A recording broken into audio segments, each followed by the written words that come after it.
Доброго времени суток, мои дорогие подписчики и гости моего канала.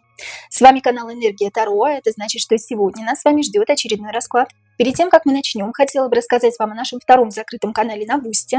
Слева сейчас появится QR-код, по которому вы можете перейти и за подписку всего в 299 рублей в месяц смотреть шок-контент и те расклады, которых нет и не будет здесь на YouTube-канале, потому что YouTube их может заблокировать, друзья. Именно для этого существует второй закрытый канал на Бусти, где более 40 видеораскладов. Это шок-контент, о которых невозможно молчать, но который нельзя публиковать здесь по причине цензуры YouTube-канала. И я благодарю всех тех подписчиков, которые с нами на Бусти уже с прошлого года. Друзья, вы помогаете нам становиться лучше. Ваши имена и ники сейчас появятся на ваших экранах. Спасибо вам, что вы есть у нас. Для тех, кому неудобен Бусти, есть закрытый телеграм-канал, где все те же самые видео, что и на Бусти, и подписка стоит также 299 рублей в месяц. Для того, чтобы перейти в закрытый телеграм-канал, закрытую группу, пишите мне в личку. Моя личка указана в комментариях под любым видео на канале Энергия Таро. Туда же в личку вы можете написать по вопросам личной консультации, расклада, обряда или обучения. У меня есть индивидуальное обучение по той колоде Таро, которая вам больше нравится, или оракуле. И также есть два готовых курса. Это курс «Безумной Луны» Патрика Валенса и курс «Триумф Луны» того же самого автора. Буквально на днях выйдет новый курс «Классика» Райдера Уэйта. Для тех, кто не знает эту колоду, кто является новичком или кто является уже профессиональным тарологом, но кто не любит эту колоду за ее пресность. Очень многие мне говорят, что она пресная, скучная, неинтересная. Я не люблю с ней работать. Лучше работать с девиантными колодами. Для вас тоже этот курс, друзья, потому что этот курс будет необычным. Там будет изучение не только самой колоды, но также изучение масонов, каббалы, все, с чего пошла как раз-таки классика Райдера Уэйта. Ну а сегодня с нами карты Таро славянских легенд. Здравствуйте, карты, и поговорим мы с вами на нашумевшую тему о квадробинге. Ставьте лайк, если вам действительно понравилось данное видео, жмите на колокольчик, чтобы всегда быть в курсе событий на моем канале. Ну а мы начинаем. Повесть Булгакова «Собачье сердце», на мой взгляд, одно из наиболее полезных для развития человеческого мозга и гениальных произведений, доказывающих бесперспективность экспериментов над животными и людьми с целью взаимообмена и идентификации их личности. В последнее время в России, в частности в Москве, огромную популярность набирает так называемое новое веяние или субкультура, именуемая квадроберами. Это молодые люди, не просто надевающие маски животных на себя, но и полностью повторяющие их жизненные повадки, требующие к себе должного отношения и употребляющие в пищу корм для животных, а также соглашающиеся гулять по парку только исключительно на поводке и с намордником. И это прямо как из книги Ольги Рок. Я думала, это дно, но снизу постучали, да, друзья? Ну что ж, давайте разбираться, кто такие квадроберы, для чего они нужны и как выгодны системе. И к чему приведет это нововведение в мире молодежи. Вообще, сам по себе квадробинг – это неофициальный вид спорта, в котором люди перемещаются на четвереньках, имитируя движения животных. Для пущей уверенности в том, что они действительно являются животными, они надевают на себя маски животных, да, всевозможных лисичек, зайчиков и так далее. Основоположником квадробинга считается японский спринтер Кимичи Ито. Если неправильно называю его имя, пожалуйста, напишите правильно. Кто стоит за видом так называемого спорта, более-менее разобрались, а вот давайте лучше поговорим о его распространении. Стоит ли за распространением, насаждением этого вида спорта так называемого, да? Кто-то еще, да? Может быть, сами дети действительно им нравится это, может быть, кто-то действительно насаждает им это в головы. Карты, покажите нам, пожалуйста, кто стоит за распространением квадробинга в России, давайте, да? Мы все-таки большинство из нас живем в России, все, кто меня смотрит. Кто стоит за распространением квадробинга для того, чтобы дети одевались в животных в России? Кто стоит за распространением квадробинга? Королева кубков, женщина вышла, да? Женщина как основоположник. С женщины все началось. Королева кубков. Королева кубков еще может выражать бездействие, да? Королева кубков – это любимая женщина, женщина, которую очень любят и которая бездействует. И королева кубков еще может говорить о просто людях. Люди сами стоят за распространением данной ситуации, да, сейчас в стране, в России, в частности. Посмотрите только на тех родителей, которые поддерживают своих детей, да, и выгуливают их на поводке, как бы это страшно не звучало, не думала, что это такого доживу. Так вот, королева кубков как раз-таки может говорить о бездействии, потому что королева кубков самостоятельно не действует без своего мужчины или без кого бы то ни было, кто стоит за ней. И королева кубков еще выражает просто очень эмоционально чувственных людей, которые не хотят бороться со своими подростками и полностью им потакают. Здесь вот еще такой момент. Хорошо, все-таки кто стоит за распространением и насаждением квадробинга в России? Это российская власть. Давайте две карты. Это глобалисты. Кто-то еще. Или же инициатива идет только от детей, и никто не насаждает, в чем я очень сомневаюсь. Давайте узнаем. Ну, центральной фигурой являются люди, конечно же, да, которые все это распространяют, как вирус. Я заболела гриппом, кто-то еще, кто рядом со мной якшался, тоже заболел гриппом, да, и все это происходит, собственно говоря, в нашей культуре сейчас. Российская власть стоит ли за распространением квадробинга? Ну, конечно, да, как-то башни развалить в систему общественного порядка, не свою, конечно же, систему, да, ни в коем случае. Паж мечей нам поручено это сделать, потому что пажи – это маленькие люди, с них начинаются карты двора. Паж мечей – это разговоры, разговаривать, распространять везде данную ложную информацию или данную информацию, в данном случае вот эту ситуацию про квадроберов, и башни для того, чтобы развалить общество, да, но мы еще цели конкретные посмотрим. Глобалисты стоят за этим, ну, здесь, конечно, люди четвертые, российская власть, да, то есть нам что сказали, мы то и делаем. Стоят ли глобалисты? Король кубков, сами люди вышли, да, или не люди, называйте их как хотите. Король кубков – это тоже тот человек, кто бездействует, просто кто любит и любим, скажем так, да, и вот вышли королева кубков и король кубков. Глобалисты, которые все это завязали, а люди, которые все это сейчас распространяют вместе с российской властью, то есть я сейчас занимаюсь тоже, можно сказать, распространением, потому что я делаю видеорасклад об этом, да, и для того, чтобы люди об этом говорили, да, ну, не конкретно для того, чтобы люди об этом говорили, я хочу, чтобы люди просто услышали, что происходит, да, и все-таки тарологи делают расклады для того, чтобы, я надеюсь, для того, чтобы решить проблему каким-либо образом. Но вот есть такие люди, как я уже сказала, как родители данных квадроберов, которые в целом смотрят на ситуацию нормально. Нормально то, что мой ребенок ходит на поводке, нормально, вообще ничего страшного, у него это пройдет. Это как раньше, помните, были разные веяния, были готы, были эмо и так далее. Хорошо, следующий момент, стоит ли за распространением квадробинга кто-то еще? Шестерка жезлов. Нет, вряд ли. Все люди уже озвучены, да, шестерка жезлов – это карта младшего аркана. И момент такой, возможно, сами дети, инициаторы всего этого, да, преступления, скажем так. И, возможно, никто не насаждает им это. Ну, да, солнце. Солнце – это дети, да. Солнце – это с детей все пошло, или дети любят очень сильно, скажем так, как вам это правильно сказать, или дети любят демонстрировать себя. Вот сейчас вот очень популярно, век интернета все-таки, да, популярны эти тиктоки, снимают постоянно на улице, друг на друга не реагируют никак. Но, тем не менее, вот дети очень подвержены вот этому общественному мнению. И карта Солнца говорит о эгоизме, о эгоцентризме, себя показать, на других посмотреть, понимаете? И вот это им очень важно именно с этой стороны. Но об этом еще будет вопрос. Сами дети, их родители, которые их поддерживают или даже занимают пассивную сторону, я бы сказала, да, и, естественно, российская власть, которая поручена от глобалистов заниматься распространением этой ерунды для того, чтобы развалить систему общества и общественного порядка. Ну, выяснили более-менее. Хорошо. Следующий вопрос. Главная цели тех, кто насаждает и продвигает среди молодежи тему квадробинга. Главная цели, может быть, целей несколько, кто насаждает и продвигает среди молодежи субкультуру квадробинга. Какие главные цели? Семерка мечей. Что-то обманом заполучить, возможно, да, потому что семерка мечей – это обман. Это что-то украсть, забрать идентификацию личности у человека. В романе Оруэлла «Скотный двор» эволюция животных произошла. Здесь, наоборот, деградация, понимаете, вот как интересно. Главные цели тех, кто насаждает и продвигает квадробинг в массы. Развалить систему семьи, развалить систему семейных ценностей и в целом семью. Семья или люди не такие сейчас, как были раньше. Семерка мечей – обмануть, забрать что-то, забрать культуру семьи, забрать культуру самого человека, сделать из человека робота или, что хуже всего, зверя, да, животное.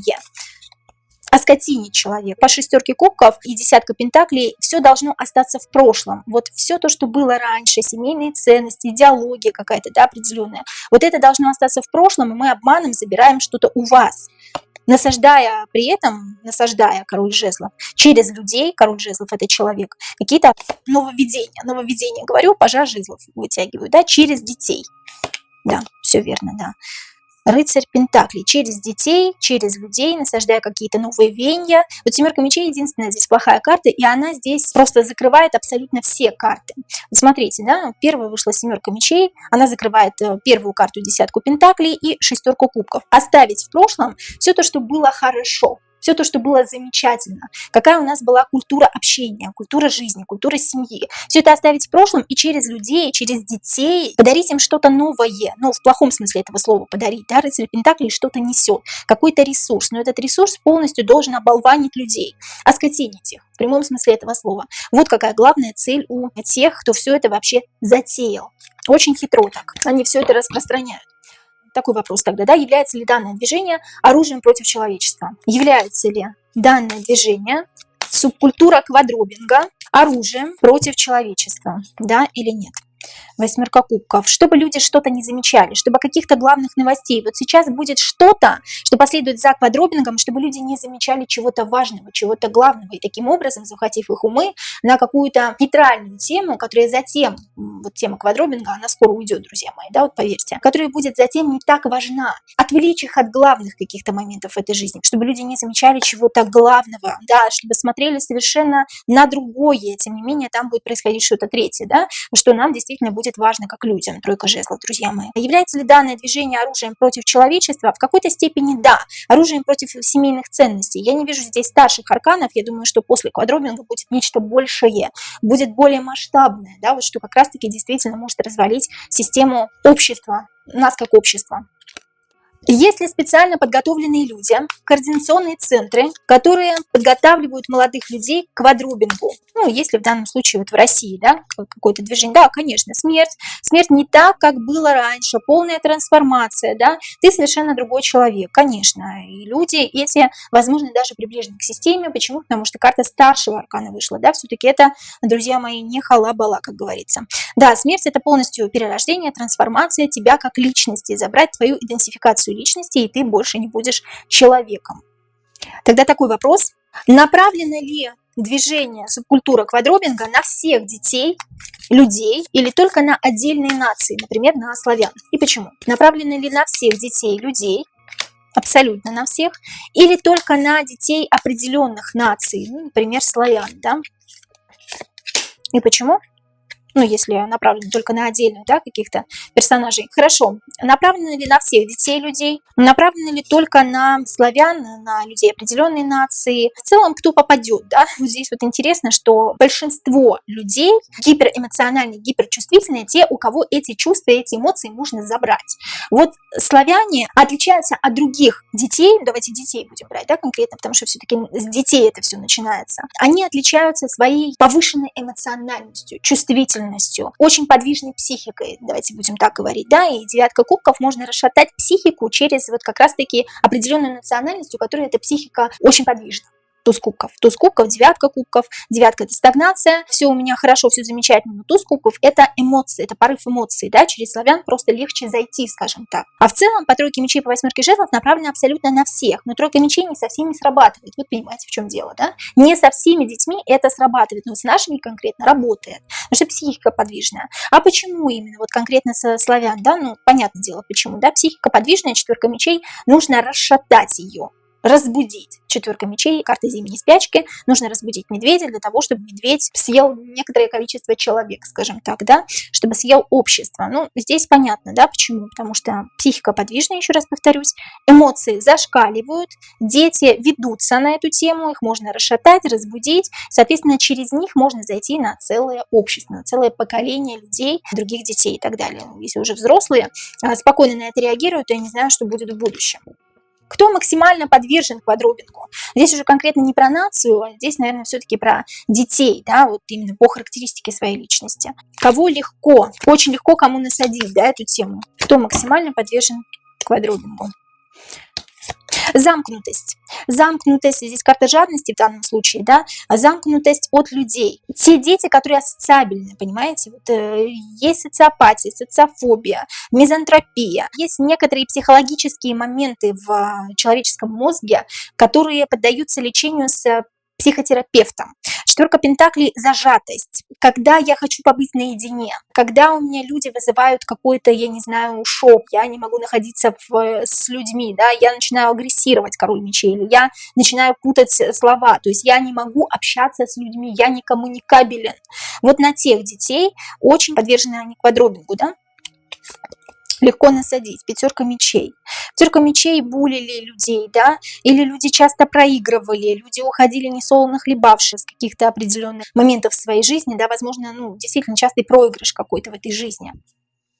Пятерка пентаклей. Кто испытывает трудности, моральная нищета, да, те люди, которые мало читают, не начитанные, те люди, у которых нет денег в семье, пятерка пентаклей. Кто испытывает трудности вот именно с деньгами, да, и пятерка пентаклей говорит о зажатости в этом плане, потому что пентакли это все-таки деньги, ресурсы, у кого не хватает ресурсов для того, чтобы общаться с людьми, и кто часто проигрывал в этой жизни. Вот кто испытывает какие-то трудности, человек, у которого нет старших арканов, да, вот здесь я не вижу ни одного старшего аркана, я вижу только боль, переживание, какую-то грусть, потерю, возможно, потерю кого-то, да, потерю близкого человека. Вот те дети, люди особенно подвержены квадробингу.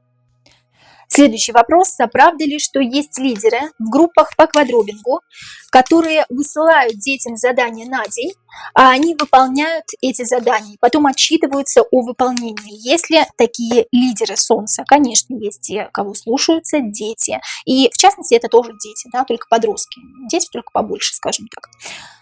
Такой вопрос. Связано ли желание детей, подростков заниматься квадробингом для того, чтобы быть на виду, в объективе камер и шокировать население? А, допустим, наедине они прекращают этим заниматься. Действительно ли это так? Да или нет? Давайте 3 карты вытянем. А, допустим, наедине они совершенно обычные дети, да, ничем таким не занимаются. А наедине они действительно ничем таким не занимаются, да или нет? Связано ли это с желанием быть в объективе камер? Десятка мечей связано с желанием быть кому-то нужным, быть совершенно другим человеком, возродиться. Королева жезлов – это красивая девушка, в основном этим занимаются девушки, да, потому что девушки более эмоционально подвержены, девочки. Ну и мальчики, которые не относят себя к определенному полу, да, то есть мальчики, которые выбрали себе в спутнике жизни мальчиков, то есть гея. И мальчики, которые не относят себя к определенному полу. Еще такой момент, такая болезнь, как видовая дисфория, да, есть гендерная дисфория, вот теперь у нас есть еще видовая дисфория. А десятка мечей как раз-таки говорит о том, что вот я хочу переродиться, я хочу стать кем-то другим. Двойка мечей, я не понимаю, кто я такой, я не отношу себя к какому-то определенному виду. Здесь даже дело не в том, что они хотят быть в объективе камеры, друзья мои. Вот нет, совершенно нет. Они действительно не понимают, кто они такие есть. И вот видовая дисфория как раз-таки очень хорошо подходит под данное описание. Действительно ли они не занимаются ничем таким, когда они наедине с собой? Карта звезда. Да нет, почему? Особенно те, кто имеют нетрадиционную сексуальную ориентацию. Карта звезда как раз-таки говорит об этом. Они занимаются этим в любой момент своей жизни, да, и днем, и ночью, как говорится, даже когда остаются наедине с собой. Восьмерка мечей еще говорит, когда они остаются наедине с собой, они очень сильно загоняются, да, как это на молодежном сленге. То есть не могут наедине с собой быть. Им сложно быть наедине с собой. Им, конечно, лучше в люди, да, в массы, для того, чтобы на них смотреть. И они действительно не понимают, нет перемирия в душе, понимаете, нет перемирия между своим инь и ян. И поэтому они занимаются вот такой вот ерундой. Ян у кого-то не прокачан, у кого-то инь не прокачана, да, это, конечно, попахивает психопатическими заболеваниями. У кого шизофрения, у кого синдром Маугли, а у кого действительно несоотношение себя к какому-то определенному виду или гендеру. Это, конечно, проблемы серьезные. И вот на этих детях, конечно, вылазит наша власть, да, которая продвигает это в массы потихоньку, постепенно, пока никто не заметил. Почему некоторые родители поддерживают в квадробинге своих детей? В чем основная причина? В чем основная причина того, что некоторые родители поддерживают своих детей в квадробинге? В чем основная причина? Не видят проблемы, может быть, да, что король кубков. Слишком много чувств, слишком много эмоций, слишком люблю своего ребенка. Слишком люблю своего ребенка, чтобы дать ему дорогу в нормальное будущее, хочется сказать. Да, конечно, выругалась сейчас матом, но не буду, друзья мои, потому что это все-таки YouTube. Хорошо.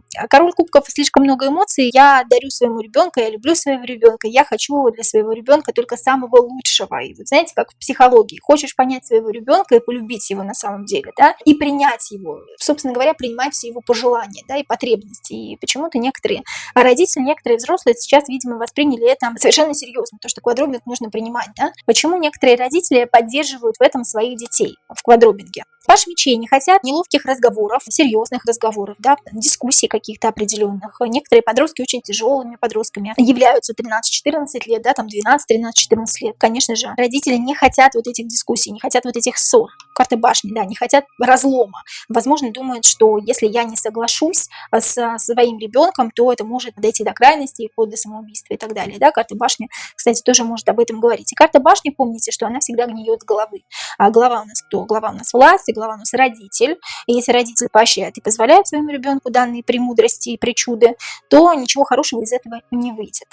не хотят конфликта, не хотят дискуссий, ссор, споров, не хотят, чтобы ребенок оказался, простите меня за выражение, в петле, да, потому что очень многие почему-то думают, что если я сейчас ему это не разрешу, то все. Современные подростки часто заканчивают жизнь самоубийством. Действительно, это так, но тем не менее есть масса других способов, друзья, которые как раз-таки могут не привести к фатальному окончанию жизни вашего ребенка. Товары для квадробинга на маркетплейсах. Что это? Это предприниматели почувствовали хайп этой темы и решили заработать, или данные продавцы находятся в системе и специально продвигают данные товары, пропагандируя квадробинг. Это предприниматели почувствовали хайп и решили заработать на товарах квадробинга. Да или нет? Или же все-таки данные продавцы находятся в системе и специально продвигают данные товары, пропагандируя такое движение, как квадробинг. Что это такое? Товары для квадробинга на маркетплейсах. Предприниматели почувствовали хайп. Да, в какой-то степени кто-то, да, умеренность. Вот особенно у кого были плохие продажи, да, вполне возможно, карта умеренности еще может об этом говорить. Тут я смогу заработать, тут я смогу стать самым лучшим. Тут появилась такая вот у меня возможность заработать кучу денег, да, вот на этом товаре. Ну, хорошо, 2 карты старшего аркана, да, действительно, есть такие люди.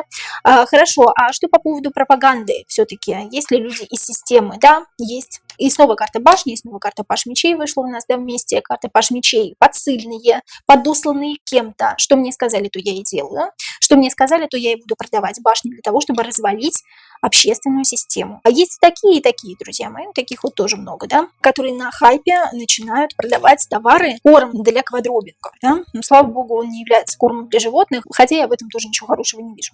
Сергей Безруков, защитивший квадроберов, сделал он это по собственному желанию или ему кто-то дал команду? То есть Сергей Безруков, защитивший квадроберов, сделал это по собственному желанию. Сделал это по собственному желанию.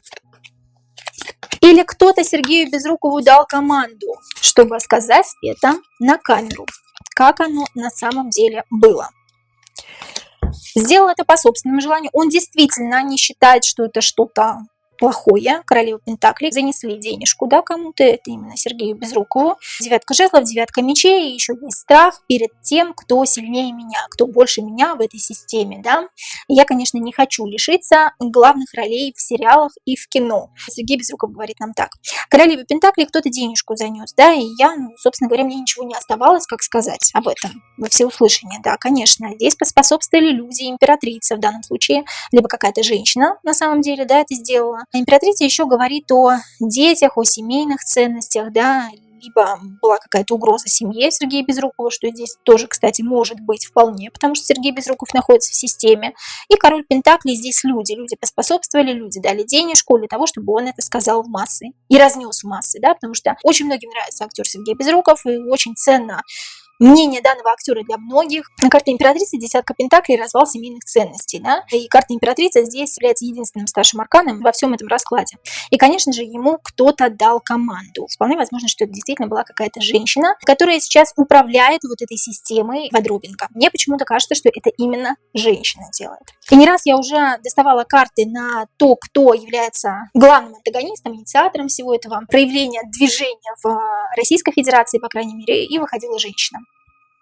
Сейчас обсуждаются новости о запрете, что ж такое? Сейчас обсуждаются новости о запрете данного движения, прям так и рвутся карты. Запрет данного движения. Это движение действительно запретят? Или все это только слова? Я не вижу запрет. Я вижу просто что-то новое. Что-то новое, что из квадробинга перейдет вообще в нечто новое, да, то есть какое-то новое течение появится, да, вот этой субкультуры, да, я же говорю, новое течение, 4 мечей, что-то новое, смотреть на что-то новое, смотреть на плоды своего труда и выходить во что-то новое. Здесь я не вижу, что именно будет конкретно запрет. В любом случае, где-то да будет проскакивать, где-то да будет появляться, и все это только слова, друзья мои. Возможно, это течение перейдет в какое-то другое течение, и нам скажут, да, действительно, квадробинг запретили, но тем не менее квадробинг за собой потянет вереницу каких-то других моментов, на которых мы будем смотреть и просто будем шокированы, да? Хорошо, тогда такой вопрос. Как долго продлится мода на квадробинг? Как долго продлится мода на квадробинг? Давайте в Российской Федерации, да? Мы все-таки в России с вами находимся. Как долго продлится мода на квадробинг. Скажите нам, пожалуйста, карты, как долго это будет? Восьмерка жезлов, да, недолго, кстати говоря, да, вот восьмерка жезлов может говорить о 8 месяцах. В течение 8 месяцев это перейдет, как я уже сказала, да, жезлы, это перейдет во что-то совершенно другое. Чем чревато это нововведение, это веяние новое, как квадробинг. Для общества чем чревато. И давайте узнаем, будет ли у квадроберов какое-то продолжение. То есть какое-то новое течение, да, о чем мы с вами сейчас как раз и говорим. Чем чревато разбитое сердце, предательство, здесь может быть все что угодно, да, тройка мечей может говорить даже о какой-то войне, и то, что данное веяние, данное течение сейчас является просто началом чего-то большего. Тройка мечей может еще говорить о том, что данное веяние является каким-то ритуалом своеобразным, да, потому что у нас все, кто подписан на мой канал, все знают, то, что существует черная магия, и как раз-таки мировая элита этим частенько грешит. И тройка мечей как раз-таки может говорить о том, что данное веяние, данное течение – это начало какого-то ритуала, после которого будет очень плохо, да. Вот здесь вот карта тройка мечей говорит даже о войне. Будет ли у квадробинга продолжение? Кстати говоря, еще такой момент. Я в каком-то из своих видео говорила о том, что когда люди обижают животных, когда люди убивают животных, неважно, бездомных, домашних, особенно бездомных, да, в частности, это начало войны, предвещает начало войны, потому что это своеобразный ритуал черной магии, когда люди убивают животных. И вот здесь, возможно, вполне все идет к тому, чтобы убить это веяние, как квадроберы, а квадроберы все-таки так или иначе животные. Пусть и это только маски, но тем не менее это вот такой, скажем так, момент очень интересный, который, мне кажется, имеет место быть. Да? И это может быть своеобразным ритуалом. Убить веяние квадроберов и начать войну, потому что мы же убили это веяние, да, этих животных, скажем так. И, собственно говоря, можно начинать какую-то спецоперацию. Будет ли у квадроберов продолжение? Девятка кубков. Девятка кубков – это карта стагнации. Нам и так хорошо, все стоит на месте. Вот я хочу дополнить эту карту. Будет ли у квадробингов продолжение? Нет. Пока в ближайшее время нет, потому что начнется что-то новое, интересное в кавычках, то, что и должно было начаться после как раз-таки квадроберов. И это как раз-таки попахивает войной все-таки, друзья мои. Я объясню, почему еще раз, да, потому что убивая животных и убивая веяние и субкультуру, связанную с животными, мы начинаем войну, сами того не желая. Восьмерка пентаклей. Идет работа как раз-таки над этим. Друзья мои, это были все вопросы на сегодня. Пишите, пожалуйста, свои вопросы в комментариях по данной теме. Самые интересные вопросы я включу в шорт-видео, сделаю по ним маленькое видео. Добавляйте, пожалуйста, в наш общий чат. Это бесплатный общий чат, где мы общаемся с подписчиками, где именно вы можете стать тем подписчиком, расклады которых будут в следующий раз на канале Энергия Таро. Пишите мне в личку для того, чтобы заказать личную консультацию, расклад, обряд или же обучение на картах Таро. Напоминаю, что у меня совсем скоро выйдет обучение по классической колоде Райдера Уэйта. И есть уже 2 готовых курса «Безумная луна» и «Триумф луны» Патрика Валенса. Я вас очень люблю, друзья мои, и до новых встреч!